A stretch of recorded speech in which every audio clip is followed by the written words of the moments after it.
If you read the written story that goes along with this video, you got to meet my grandson Joseph in a hallway, and you watched me do the hardest thing I did all week, which was keep my hands still while he struggled. I should tell you a little bit about who you're dealing with here. I used to be a consultant, which is a really generous word for a man who people pay to have opinions. And I'm really, really good at having opinions. It's the holding them back part that has taken me about 40 years and still counting to figure out.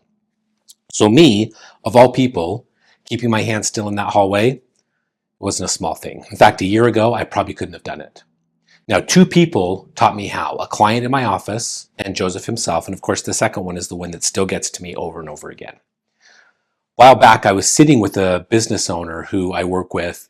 This is a really good leader who builds real things, and he cares deeply about the people that he works with and the people that work for him. And he was frustrated. He told me his leadership team still runs everything past him, and that nothing moves without him in the room. And he couldn't understand why, because he wanted them to lead, and he had been waiting for them to lead. Then he said something that I've heard business owners say over and over again, maybe even every business owner I've ever sat with.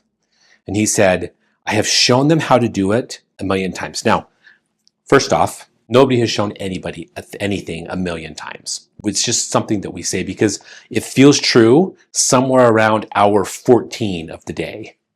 And I didn't laugh because I've said my own version of that line way more often than I care to admit. I knew exactly what he meant. But something had gone off in my head, and I needed a second to catch it. Here's what it was. If the only way to do the thing right is his way, then he's going to keep setting his own toys down in their hallway. His way and nobody else's. And they are never going to pick them up. Why would they? There's no reason. They're not their toys. They belong to the owner, and everybody on the team knows that. But this is not what got me. What got me came a few seconds later when he leaned in close and he asked the real question he wanted to ask. He said, so how do I get them to lead? And I opened my mouth because I had the answer ready. I always have the answer ready. That was the thing I used to sell every day. I have a reflex for it. Somebody asks how, and the answer is halfway out of my mouth before my brain has weighed in on whether it should be coming out of my mouth. And right as I went to hand it to him, I saw it. He was depending on me to tell him how to stop his people from depending on him.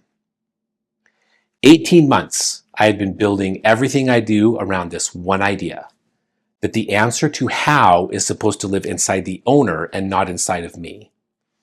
And there I sat, about to become one more toy in his hallway.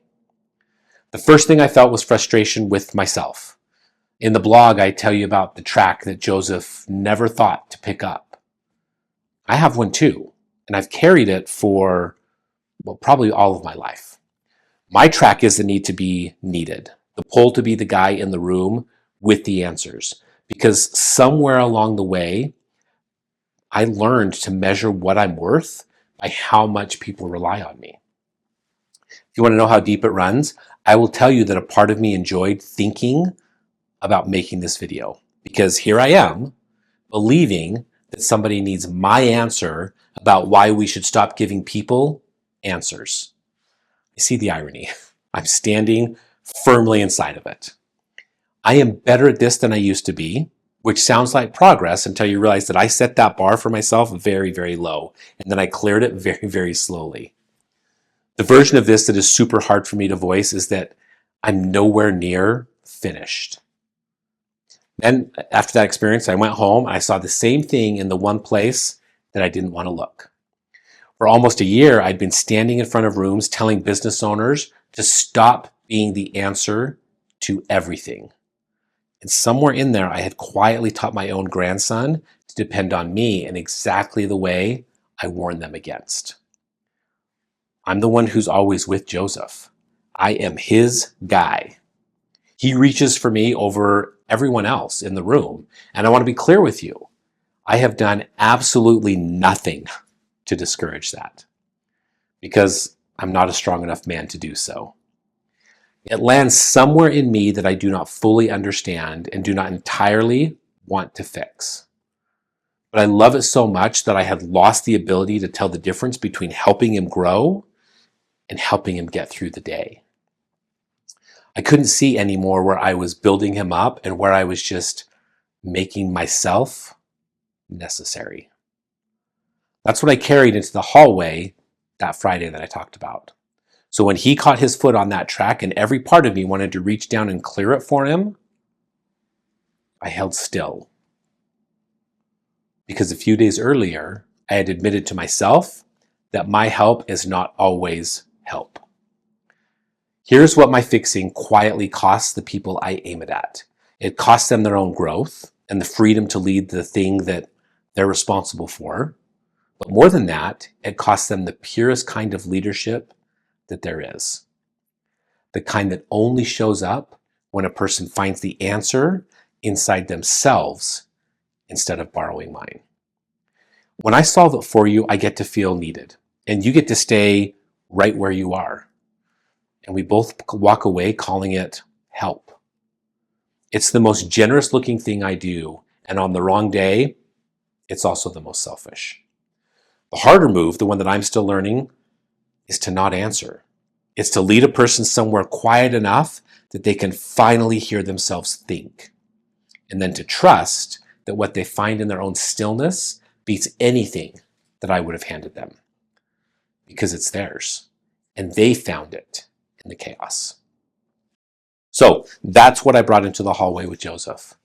A client who showed me the pattern and the harder thing that I had just admitted about myself at home.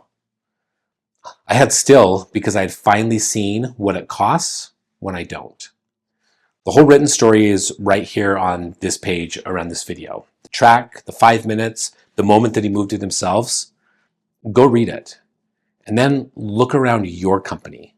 Look around your house and ask the question that I'm still asking myself. Whose toys are in the hallway and how many of them are mine? I already counted mine on the drive home. It was not a short drive, and it was not a short count.